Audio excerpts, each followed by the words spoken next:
like it. You know what? Before, we're going to get right into it, but we haven't filmed in a while or done anything in a while. Technically, we're not filming now. We're not filming now. That's why I rephrased it by saying we haven't done anything in a while. Maybe people will prefer. Not true. We put up, earlier this week. That's right. We put up that EMC short of Scooby-Doo and Slender. That's right. If you haven't seen it, check it out. I put a lot of work into it. So, please, go watch it. Absolutely. I'm trying to be nice about it. Please, go watch it. Do it. Now. Subscribe. Now. Anyways, before we get, into what we're going to talk about, I just want to acknowledge that there has been some unfortunate passings since we've last done anything. Yep. And I think the four main ones that people would know is Roger Moore. Yep. Adam West. Yeah. Chris Cornell. Yeah. And Greg Allman. Yeah. Now, unfortunately, they all passed away. The thing with Roger Moore, I always kind of described him as the best James Bond ever. More like the Adam West of James Bond. No, he was the best. And then Adam West went too, and it was just like... That's where for me, the Roger Moore had all the best funny gadgets. Yeah, he played it, and this is what I mean by Adam West of James Bond. He played it campy. It was beyond campy. It was the 80s, wasn't it? No, was it late 70s? More 70s. 70s. Yeah. 70s and 80s, I think. Yeah. But he played it kind of like how Adam West played Batman, right? And it's kind of the same thing. In my mind. They made it their own. Yeah. And then Adam West, and they put up the bat signal in L.A. there in honor of him, which I thought was really cool. That is actually extremely cool. How amazing must you be to have the bat signal no put doubt up in L.A. out of all places? That's pretty crazy. And then Greg Allman unfortunately passed away. Midnight Rider, Allman Brothers, and everything. It's just that guy was amazing. But I think for you and for myself, the most surprising one was Chris Cornell. Oh, I know. And I really loved his music. I know I have one friend who is just another musician that I know who's just beside himself, just still is in disbelief. And it is pretty crazy. I know that for a brief while there that they thought there was fresh track marks on his arm, he was using again, but it turns out that wasn't the case, and that's good. But he also did some soundtrack work, right? He did he did Casino Royale. He did the theme for that James Bond film. See, that's cool. Name. That's cool. That's great. Really like that one. But yeah, I know you're a fan of Chris Cornell. I'm a huge Soundgarden fan, so it's for me it's fairly he's one of my musical idols, right? So it's kind of very disheartening for me, just because that's Soundgarden is I'm a huge in a genre. I'm a big '90s rock person. It's kind of my main genre I listen to. So to lose, Chris Cornell, he was, arguably one of the best singers to come out of the grunge scene. Alice Cooper said he's one of the best voices in rock, just period. And I agree. I agree with Alice Cooper. I agree with him because he's he knows what he's talking about, and it's true. You go from even just his range in Black Hole Sun. I know that's their most known song that you could argue. Yeah. But one that I really like is Black Rain from 2010. I really like that song. that was people kind of forget about it because it wasn't in the 90s. It was that album was King Animal, right? I believe so. Yeah. The music video is pretty crazy too because it's the guy who did Metalocalypse. Yeah. He did the music video, so it's all artwork. For me, like my ultimate band is Temple of the Dog. Right. Because that we're talking Eddie Vedder, Chris Cornell. For me, there's nothing. It doesn't get any better than that. Yeah, because you like Eddie Vedder too. Oh, I'm a huge Pearl Jam fan as well. My world would basically end if something happened to Eddie Vedder. So you must like that they're in the Hall of Fame now. For the Rock and Roll Hall of Fame. Thank Christ. Did you watch it? No, I was bad. I finally got around to watching it. David Letterman was the one who inducted them. Was it good? You know, I got a lot of respect for that guy, to be honest, because he came out and the first thing he did was just praise live music and how grateful he was that for like 31 years or 33 years he had the privilege day in and day out to get to see live music, and he really like emphasized that. Very well spoken. Like there was a few of them that I watched. That one, David Letterman inducting them. I watched Snoop Dogg inducting Tupac. I tried watching Pharrell induct Nile Rodgers, who's an incredible guitar player, but I couldn't get through it. Like, Pharrell just... That bad? He can sing, he can create music, he's really good at that, but I think musicians are like this sometimes. Public speaking, they're terrible at. Because it's just you, and you have to make words, not music. You can't hide behind guitars or drums or bass or anything like that. It's just you talking. And there's a lot of guys and musicians that don't like public speaking because of that. And watching Pharrell try to introduce Nile Rodgers, I got that feeling from him, because it was just say something and then a long pause and then like a stutter and then try and say something else. It was very choppy. And Dave Grohl, the Foo Fighters, they introduced Rush. They were great too when they introduced them. But yes, like Snoop Dogg was good too. It almost felt like he was just reading off a card more than talking just personally. I didn't know he was capable of talking personally anymore. He's just ripped all the time. But yeah, it wasn't bad. Like I liked it. We went right off the rails there. That's okay. We needed to. I'll go with that. But yeah, we obviously you can tell that we are fans of music For sure. as well. It's not just superheroes and movies and comics and stuff like that. It's everything. Like that's why E stands for entertainment and EMC, right? Like you got all forms of entertainment, and then like mostly the movies and comics is what we talk about. But it's always nice to just That's right. Going not so much, but go into left field and talk about the other things that interest us. And also, because this is one of my interests, a great Canadian Football League legend passed away last week, Don Matthews. He won, I think 1985, he won the Grey Cup with the BC Lions. Incredible coach, just incredible. He will be missed. He 77, I believe. He has how old he was. Oh yeah. Yeah. So that's the other thing. I love football, so I'm gonna obviously mention that. You and I were talking earlier about team ups and dynamic duos, and and you know what? We were talking about cool crossover team ups that would be nice, like with DC and Marvel. Yep. Having like two DC like two heroes team up, two villains team up, and then a hero and a villain team up. And yeah, what yours was interesting for the heroes. Let's go over the hero duo first. So okay, so I went through a few heroes that I thought would be cool teammates for a crossover, but what I came up with, what I thought would be the coolest for myself, was I thought Daredevil and Batman would be pretty cool. Okay. Just because well, the two different philosophies? No, like actually I think they're similar. And they're both okay, you can argue like Daredevil does have an enhanced power. Yeah.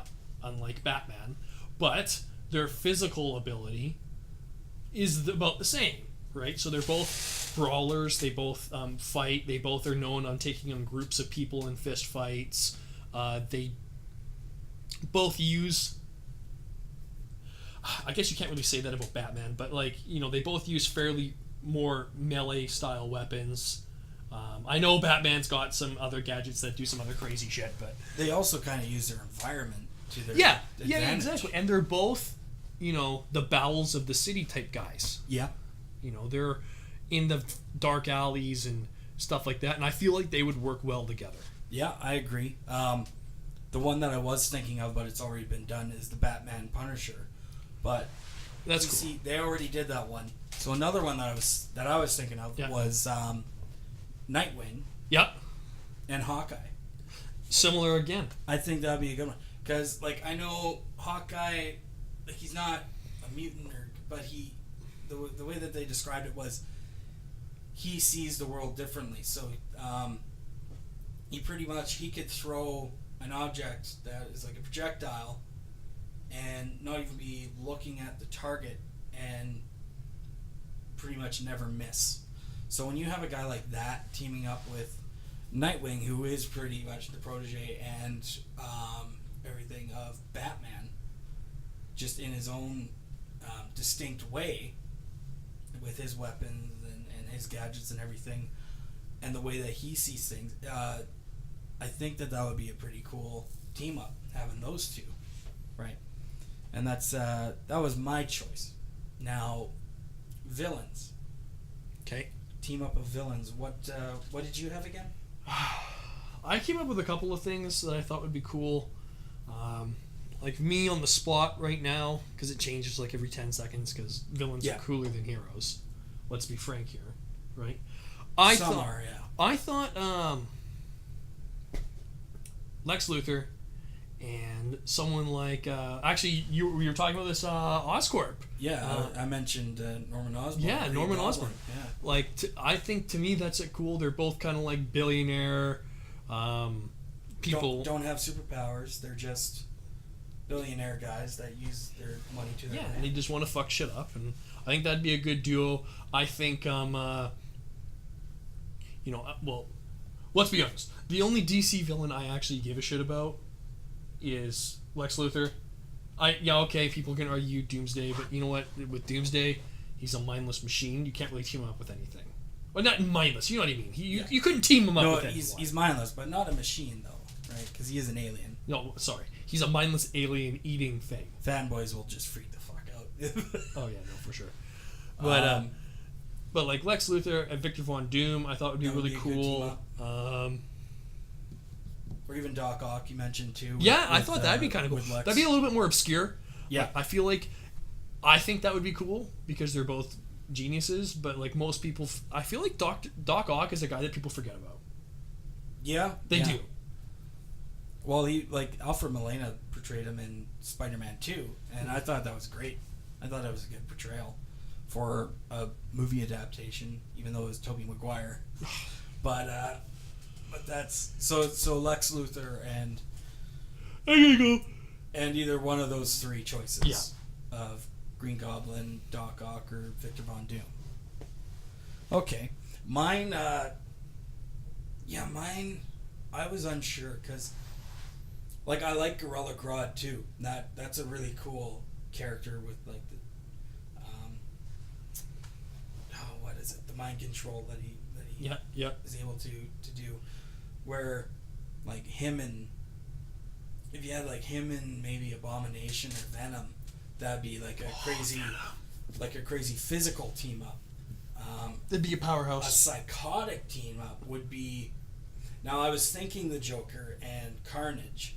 Yeah. But really, there's another guy who's just even crazier than the Joker, and that's Victor Zsasz from Batman. Like the notorious serial killer from Batman who would, after each kill, like mark it on his neck or anywhere where when he killed somebody he would carve it on him with a knife and tally it up. So if you have him with a guy like Carnage, that'd be pretty crazy as well. And I also thought, because you and I were talking about this, Clayface and Sandman from Spider-Man. We both agreed that would be a good one too. So those there's 3 choices that you can pick from. Actually, my favorite team up you talked about earlier was because we talked about this all beforehand. It was I thought I liked your Deadpool Joker combo. That'd be hilarious. Yeah, it would just be funny.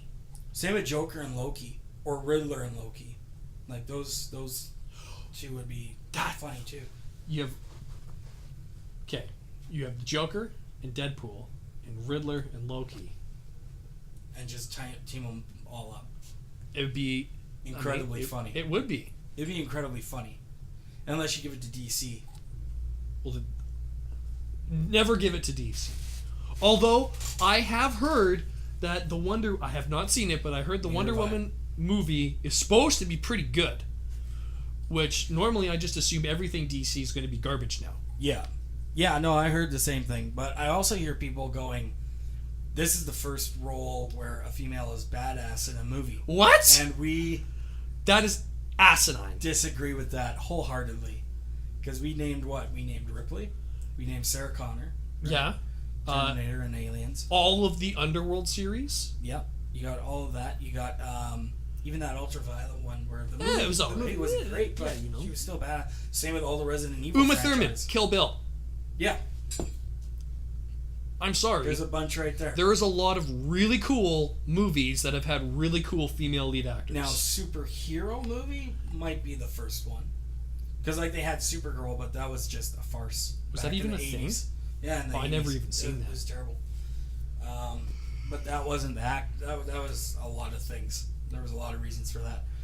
I just don't think that's fair to say when all those other movies have had female actors doing fantastic jobs. It's like at being cool. Yeah, it's like the Black Panther trailer being released and everybody going, "Finally, the first black superhero movie." Well, no. Does anybody not remember Blade 20 years ago with Wesley Snipes kicking ass, killing vampires? Yeah, that's based off a comic. Marvel. Yeah, that's what I mean. That's already, right? They've already done that. You can, you could count Metro Man. I wouldn't. Or Steel. Also wouldn't count. Wouldn't. But you could. Then there would be 3. Or Blank Man by Damon Wayans. That was so bad. That one's more of a parody. But anyways, I digress. That was the other thing that was bugging me. But we haven't finished it up because we got a hero. Right. Got a hero and a villain now for a duo team up between DC and Marvel. Does Deadpool count as a hero? I don't know, because he's more of an anti-hero. Because if I can use he's Deadpool, a mercenary, right? If I can use Deadpool, I would copy you essentially and go Deadpool Joker. I think that's just phenomenal. If I couldn't pick them and I was forced to be my own person, I think I would go with. Oh, it's tough. It is a tough one. This one's a tough one. As much as I hate him, Superman and Victor Von Doom would be kind of cool. Yeah, I think so. Or go the other way and do Charles Xavier, and then Lex Luthor. They're both bald. You could see where I was going with that, man. They could just be the bald team. Team bald. Team bald. They rock the bald, okay? They do. They rock the bald. They do. Except Gene Hackman in the first couple Superman movies, because he refused to cut his hair. He should have. It would have done him a favor. Incredible actor. I'm not knocking Gene Hackman at all, but his hair was pretty bad. It's called commitment. It was pretty bad. But if I had to pick 2, see, it's tough because mine would be 2 wild cards as well, because they're pretty much they're close to the same type thing. Lobo and Deadpool. Lobo. Right? How that's a really stupid, but okay, hey man, it works. Right? It works. I would do that. Villain wise and hero wise, it would be cool to see like Green Lantern maybe team up with Loki or something like that. Both having to deal with other worlds and space and all that type of thing. That'd be interesting, I think. I could see something too like a Hulk and Mad Croc. Oh, Killer Croc. Sorry, Killer Croc. Croc. Yeah, from Batman. Yeah. Yeah. Like I think that'd be a good one too. It'd be interesting. Yeah. Or like Bane in the Hulk, but we're talking like proper Bane, like tubes and Luchador Bane. Luchador. That's right, Luchador Bane. Always Luchador Bane, and he'd be like 15 feet tall and huge, and that's what you need. Yeah. With the Hulk. Of course with the Hulk. Yeah. That'd be interesting. One that we talked about too was Thor and Hawkman would be, or Green Lantern as well. Those three would be interesting together. What would you think would be the worst team up ever? The worst team up ever would be like Riddler and Iron Man, because they would just be like. That could be funny though. That could be funny. Now the most boring for me would be Superman and Captain America. Oh yeah, both that super. Let's do everything right together. Yeah. No. Oh god. No. So that could be like technically worst for me, if you think about it. But yeah, I don't know. Genuinely, anyone with Superman is a terrible team. Except Batman. Batman makes everything. Batman's like bacon of superheroes. He makes everything better. No, I'm gonna go above that, because.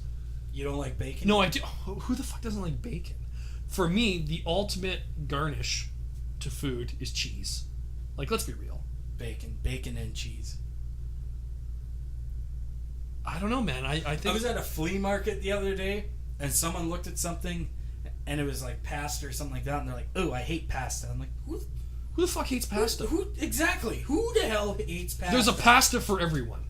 I'm a pastafarian, in fact. See, now, like, I'd understand if you are, like, celiac. And people who don't know, that means you're allergic to gluten. People who are celiac are alive? Like, wow. Yeah, the ones... I wish I wasn't alive. The one, yeah. Well, our friend is celiac and diabetic. I said to him, man, if you became, like, lactose intolerant too, I'd just kill myself. Well, because then you wouldn't have cheese. Right? And then life literally wouldn't be worth living. But we both know this guy, and he just eats whatever anyways. Yeah, he just always feels like shit. Yeah, whatever. Worth it. Okay, if you had to give up for the rest of your life, this is super off topic, but we're going to get on this anyways. If you had to give up for your entire life, no more bacon, ever, or no cheese of any kind, ever, which one would you give up? I think I would have to give up bacon, though, because cheese is pretty much, like... You need it on everything. Like, yeah, there's a lot more things you can put cheese on. Like, I love bacon. And I know that there's someone, if they hear me say this, they're just going to bitch slap me. Because they've heard me go on record say everything is better with bacon, and you should always have bacon. Yeah. And yet now I'm, like, kind of contradicting myself. But you kind of painted me into a hard corner, because there's a lot of things you can do with cheese. But, like, granted, there's a lot of things you can do with bacon. Yep. But, yeah, I don't know. I could see myself eating more cheese than bacon, which would be why I would choose that. My life would end. Sadly. If I couldn't have cheese, my life would end. Yeah. My dad's the same way. Like, goddamn. Like, he just... like, for Christmas one year... sorry, my apologies. For Christmas one year, he just wanted cheese. So we just got him all different kinds of cheese. That's all he got for Christmas one year. And he was... Oh, I can picture it too, though. He was happier than a pig in shit. Oh, I can picture like, it. Just happier. Which, that's also why we kind of haven't been filming or doing anything recently too, because my dad had a scare, right? So yeah, but he's good now. He's getting better. Honestly, without going into too much detail, we almost lost him about a month and a bit ago now. So it's been interesting, but he's still here, and we're all thankful and very, very thankful. So hence why we're kind of back doing this again, because the storm's kind of passed, and I've mentioned it before that like there was a family emergency and stuff like that. So, but I'll just leave it. I'll leave it where it is, saying that. We should bring him cheese. We should bring him on here, because that would just be hilarious. Would be. everything would just be stupid. He'd just make fun of us the whole time. Yeah, just old man in his thoughts. Just that's stupid. But you know what? I think this is a good place to maybe part our ways for this podcast. We're wrapping it up. I think so. Is it because we got a bit cheesy there? Yes.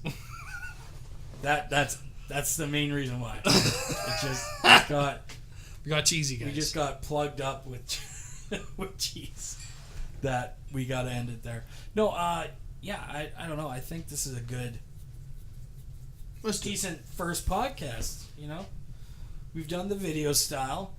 We're trying, like, you know, let's be honest. We're trying to incorporate other things, right? So that it's not just us talking in front of the camera. It's like I said, we throw on that Scooby-Doo meets Slender Man short, and we're in discussions of doing more things like that as well. If you have any meetups that or crossovers that you would love to see as a cartoon, feel free to maybe, you know, leave a suggestion in the comments, and also hit the like button, subscribe button if you're listening to this on YouTube. Absolutely. Definitely do that. Subscribe. Do it.